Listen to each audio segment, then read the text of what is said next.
Hi guys, this is Sam from Fluid Social, live from Brazil at 7:28 a.m. in the morning. I've been getting up at 5 a.m. for the past couple of days, going on a run, meditating, doing some goal setting, different things like that. It's been good fun. So today I want to talk to you about how you can date during lockdown. What is the best way to think about this time and the best way to go back to basics and build dating into your life during these most difficult times. I've just made a video on the Facebook group about the actual 4 different processes that you can use to do this. But in this video, I just want to talk a little bit about cities like London. So essentially, if you're someone in London right now and you're experiencing the second lockdown, the second wave, it's going to be much more difficult than it was before.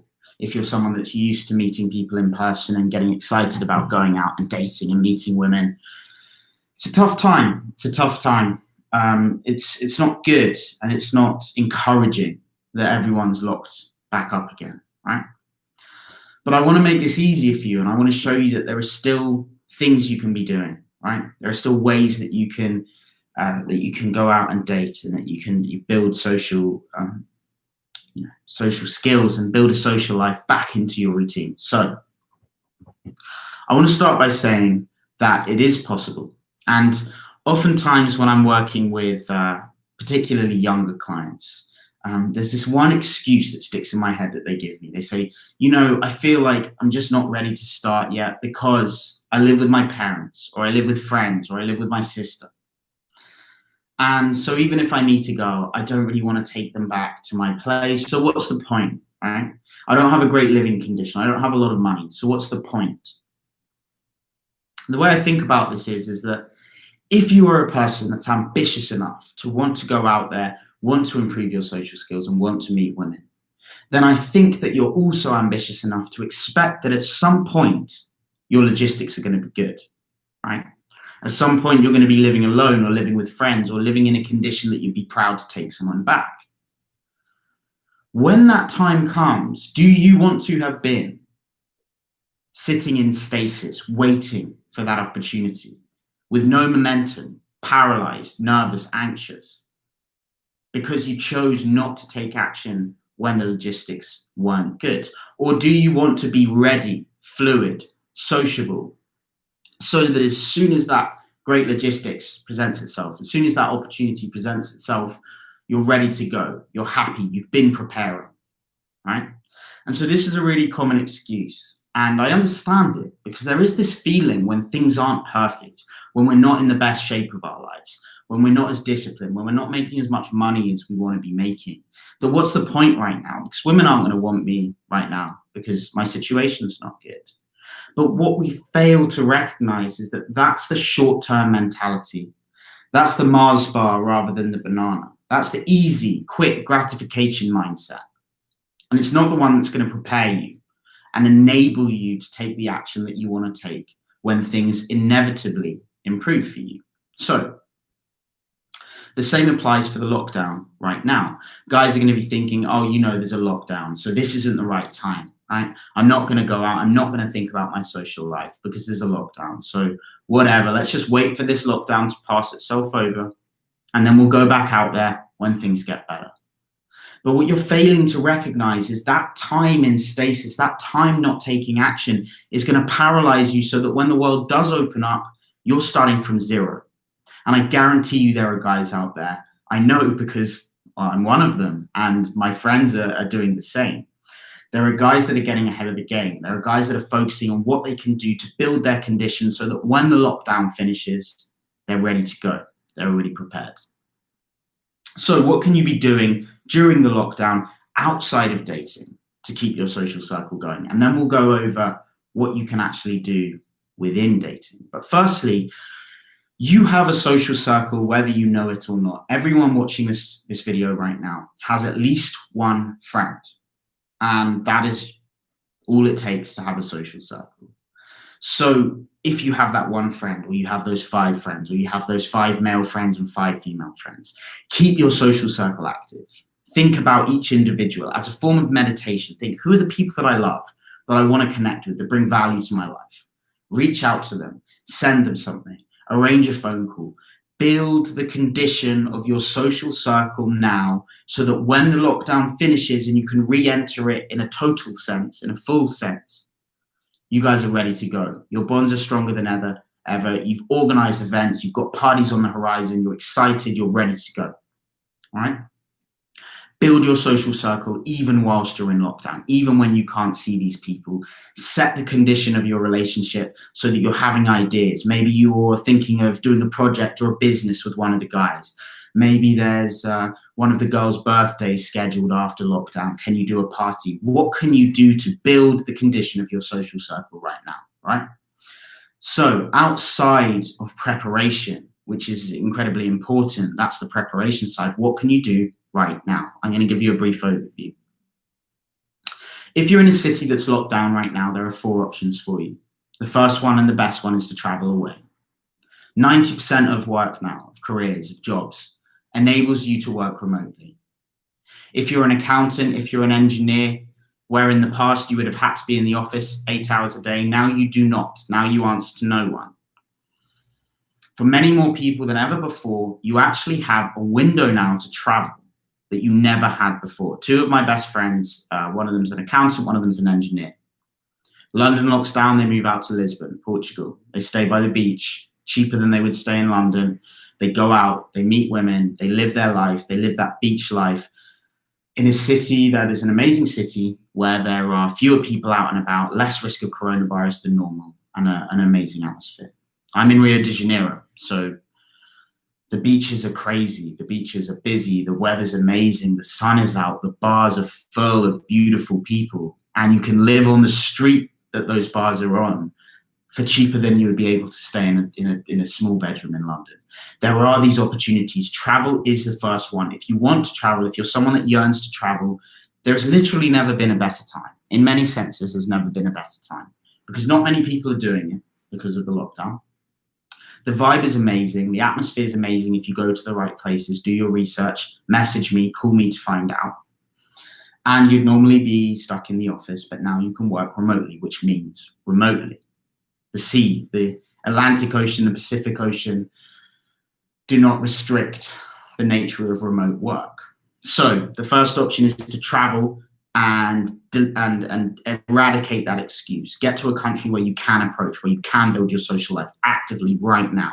The second best option, what do you think it is? This is simple, guys. It's just travel is the obvious one if you can't do it. What's the second one? Well, private events, secret parties, private parties, barbecues, picnics.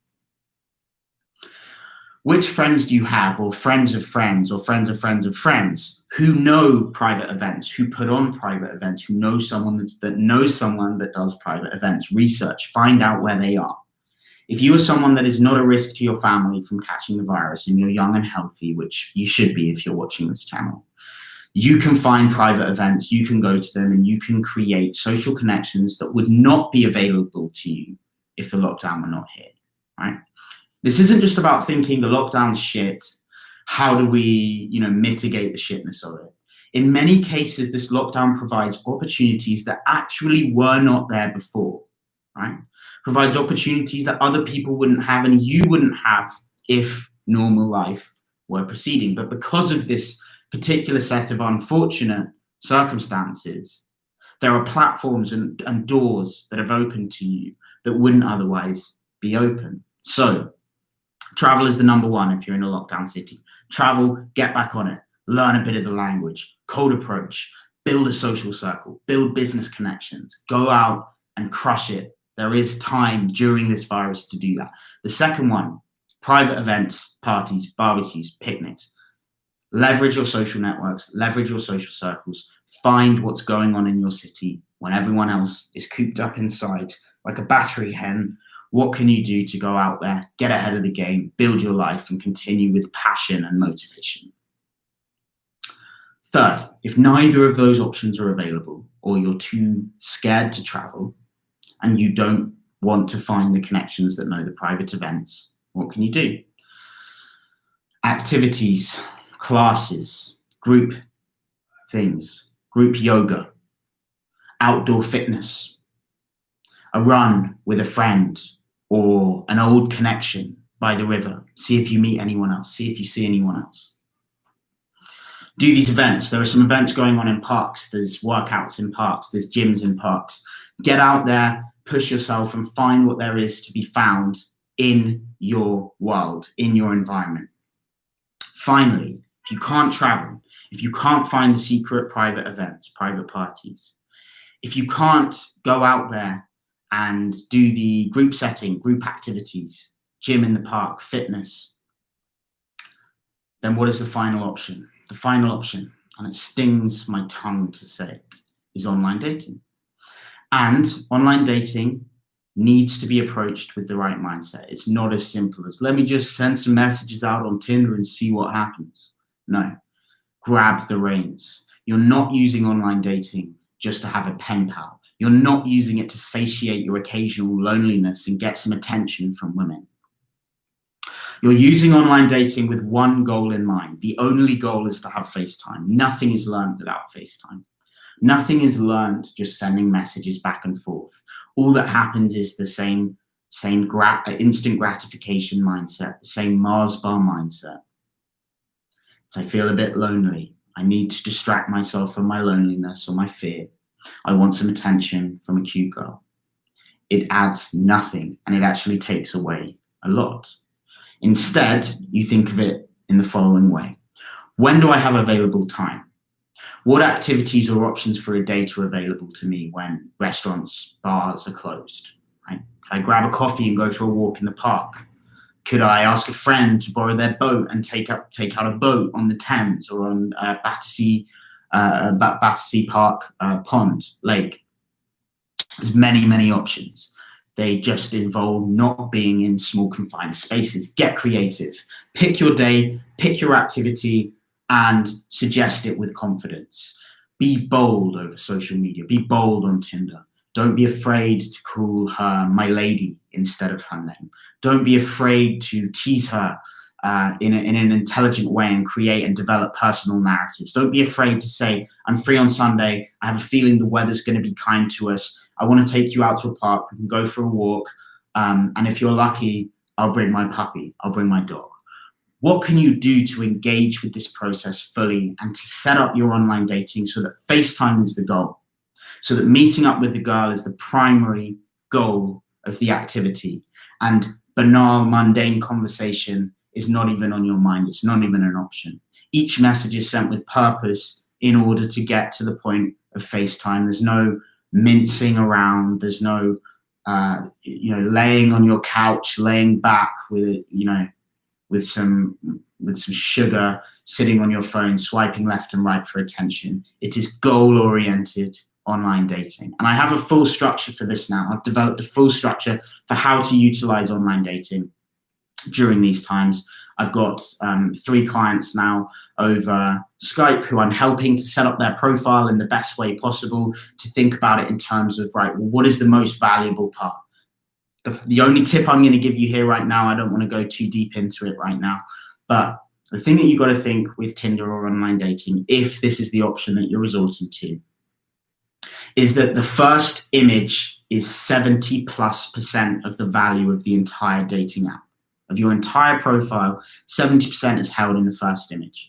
So most of your attention should be put on, how can I create as much value as possible with this first image, right? Mostly it's just swipe left, right. They don't even look at your picture. They don't even look at your bio. What can you do to optimize that first picture? But start thinking like this. Start thinking in that goal-oriented mindset, because too often when we get in this lockdown mindset, we get stuck in the process and we forget about actually achieving, winning, and getting our goals. We get stuck in the dreary daily repetition of routine each day, and we forget to actually pursue what we're looking for. So if any of you guys want to join the group where I'm doing daily updates, daily videos, loads of advice, loads of tips and motivation on the group, join the Facebook group, the Loner to Lover Facebook group, link in the description. If you want any help or have any questions, reach out to me at the email address admin@fluid.social, or private direct message me on the Facebook group, on the Loner to Lover Facebook group, and we can arrange a call, talk about whatever you want, and see if I can help you. It's been a pleasure talking to you guys. Thanks for tuning in, Pav. You're welcome for the videos. Manabia, it's great to have you here, brother. Hoj, the situation in Rio is amazing, man. The situation over here, the weather's beautiful, beaches are packed full of beautiful girls, the bars are crammed full, everyone drinking, talking, kissing outside, masks in the streets in the day, masks in the metro, masks in the shops and the shopping malls, but no masks on the beach, no masks at the bars at night. Life is good.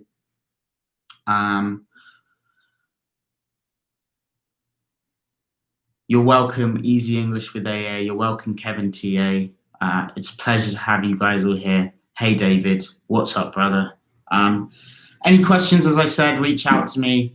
Life is good. Get up early. I got up at 5 a.m. this morning, went for a run on the beach, did some meditation, some goal setting, and I'm trying to keep up this habit. So I hope this has been helpful for you guys, and please consider those options. And if you are even considering it, let this video be the thing that tells you to travel away if you're thinking about it. There is no better time, and I doubt in most of your lives there will never be a better time to travel to another city than now. The jobs that once confined you to an office no longer do. You have a golden opportunity here to get ahead of the game rather than behind or in the same place during the coronavirus. Make the best of it. Come out to Rio de Janeiro. I will help you out with whatever you need over here. I've already done that with 3 or 4 guys from the channel who've messaged me and say, Sam, I'm thinking about coming to Rio. My answer is come to Rio. It's all waiting here for you. A beautiful life is awaiting you in Rio de Janeiro. Pleasure to have you all here. Thanks, guys. Sam, out.